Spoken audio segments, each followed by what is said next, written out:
Hello student, welcome back to the channel. So आज हम इस वीडियो में देखने जा रहे हैं कि हम रूट 3 को इर्रेशनल कैसे प्रूव कर सकते हैं। Like prove that the under root of 3 is irrational number. So step wise करेंगे, अच्छे से समझना, आपको अच्छे से समझ में आएगा। So let root 3 be a rational number. सबसे पहले हम अज्यूम करते हैं कि रूट 3 हमारा क्या है, रेशनल नंबर है। सो रेशनल नंबर हमारा क्या था, जिसको हम P अपॉन Q की फॉर्म में लिख पा रहे थे, where Q is not equals to 0। So Q जहां पे हमारा 0 नहीं हो सकता।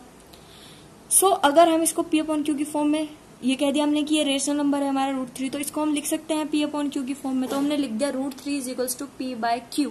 हमने मान लिया कि वो रेशनल नंबर है। अब हमने कहा कि where P and Q are coprimes. So coprimes क्या होते हैं? कोप्राइम्स हमारे होते हैं कि जिनका जो हाईएस्ट कॉमन फैक्टर होता है वो 1 होता है। ठीक है। सो इस तरीके से हमने मान लिया कि P एंड Q हमारा कोप्राइम है। अब उसके बाद क्या है, नाउ ये था हमारा root 3 equals to P by Q मान सकते थे, क्योंकि हमने रेशनल मान लिया रूट 3 को। अब स्क्वायरिंग बोथ साइड, हमने स्क्वायर कर दिया दोनों साइड का जब स्क्वायर किया हमने, तो कुछ इस तरीके से जो रूट 3 था उसका स्क्वायर हमारा 3 हो जाएगा, इज इक्वल्स टू यहाँ पे P का स्क्वायर अपॉन में Q का स्क्वायर। तो इस तरीके से हो जाएगा। नाउ अब आप देख पा रहे होंगे यहाँ से कि जो इसको हम लिख सकते हैं, इसको ऊपर ले जाके, तो 3Q square is equals to P square लिख सकते हैं।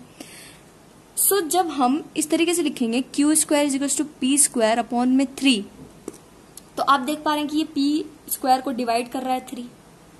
अब P स्क्वायर को डिवाइड कर रहा है तो P को भी डिवाइड कर रहा होगा, मतलब 3 P को भी डिवाइड कर रहा होगा। ठीक है। और 3Q को डिवाइड कर रहा है, क्योंकि जो 3Q स्क्वायर है हमारा वो क्या है, 3 का मल्टीपल्स है। तो इस तरीके से आप देख पा रहे हैं कि यहाँ पे ये 3 इसको डिवाइड कर पा रहा है P स्क्वायर को, तो मतलब P को भी डिवाइड वो कर रहा है। ठीक है। सो हम यहाँ पे लिख देते हैं 3 डिवाइड्स P, 3 डिवाइड्स P। सो यहाँ पे हमने प्रूव कर लिया कि 3 से P डिविजिबल है। अब हम Q की बात करते हैं। सो अब हम क्या करेंगे, now let P is equals to 3s for some integer s। कोई s इंटीजर है, मैंने मान लिया कि P is equals to 3s, क्योंकि P हमारा क्या था, डिविजिबल था 3 से। So P is equals to 3s हम मान सकते हैं यहाँ पे किसी भी इंटीजर के लिए, s के लिए। नाउ स्क्वायरिंग बोथ साइड्स, अब हम यहाँ पे क्या करेंगे, दोनों तरफ स्क्वायर करते हैं। तो यहाँ पे P square is equals to 3s square, 3s का होल स्क्वायर। ठीक है। P square is equals to ये हो जाएगा हमारा 9s स्क्वायर। तो यहां से हमें क्या पता चला जैसे कि P है हमारा यहाँ पे P स्क्वायर, तो P स्क्वायर हमारा क्या था, 3Q स्क्वायर था। पीछे हम प्रूव करेंगे। सो यहां से हम इसकी वैल्यू यहाँ पे रख देंगे, which is 3Q square is equals to 9s square हो जाएगा, जब हमने P की वैल्यू यहाँ पे रख दी। तो आप देख पा रहे हैं कि यहाँ से ये 3 टाइम्स चला गया हमारा, तो यहाँ पे बचा हमारे पास Q square is equals to 3s square. तो यहाँ पे इस तरीके से बचा। अब आप देख पा रहे हैं कि जो Q स्क्वायर है वो डिविजिबल है हमारा 3 से। Q स्क्वायर हमारा क्या है, डिविजिबल है 3 से, तो Q भी हमारा डिविजिबल है 3 से। तो P भी हमारा डिविजिबल था 3 से, और Q भी हमारा डिविजिबल है 3 से। तो हमने तो कहा था कि P एंड Q हमारे कोप्राइम्स है, मतलब कि जो हाईएस्ट कॉमन फैक्टर वो 1 है इनका। तो लेकिन यहाँ पे तो 3 हो गया, कॉमन फैक्टर हाईएस्ट जो हो गया हमारा यहाँ पे वो तो 3 हो गया। सो ये मतलब जो हमने माना था वो गलत हो गया। सो हम यहाँ पे लिख देंगे, यही चीज है कि अगर ये रेशनल माना था हमने, रेशनल तो हुआ नहीं, तो क्या होगा फिर, इरेशनल होगा।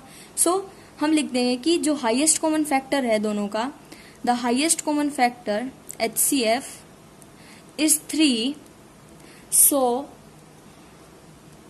our assumption is wrong.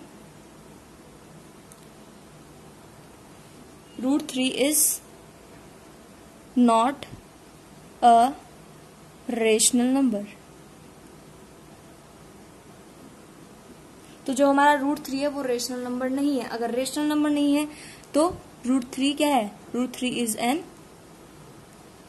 irrational number. अगर रेशनल नहीं है तो इरेशनल है। तो इस तरीके से हम प्रूफ करते हैं किसी भी इस तरह के नंबर को, जैसे √3 है, √5 है, √7 है, √11 है, बहुत क्वेश्चन है इस तरीके से। उनको किस तरीके से प्रूफ करते हैं हम? इस तरीके से प्रूफ करते हैं कि वो इरेशनल है हमारे। सबसे पहले हम मान लेते हैं कि वो रेशनल है, फिर हम मान लेते हैं कि अब रेशनल मान लिया तो P/Q की फॉर्म में लिख सकते हैं। P/Q की फॉर्म में अगर हमने लिख दिया उसको, तो हम मान लेंगे कि P एंड Q हमारे को प्राइम्स है। फिर हम प्रूफ कर देंगे उसको कि जो हमारा P है और Q है 3 से डिविजिबल है, तो जो हाईएस्ट कॉमन फैक्टर है वो हमारा 3 है। सो वो हमारा 3 अगर हाईएस्ट कॉमन फैक्टर है तो वो हमारा मतलब जो हमने माना था वो गलत है, तो मतलब वो रेशनल नंबर नहीं है, तो इरेशनल नंबर है। सो इस तरीके से हम प्रूफ कर सकते हैं। So thank you so much for watching. Hope आपको समझ में आई होगी video, and subscribe to my channel for more videos. Thank you.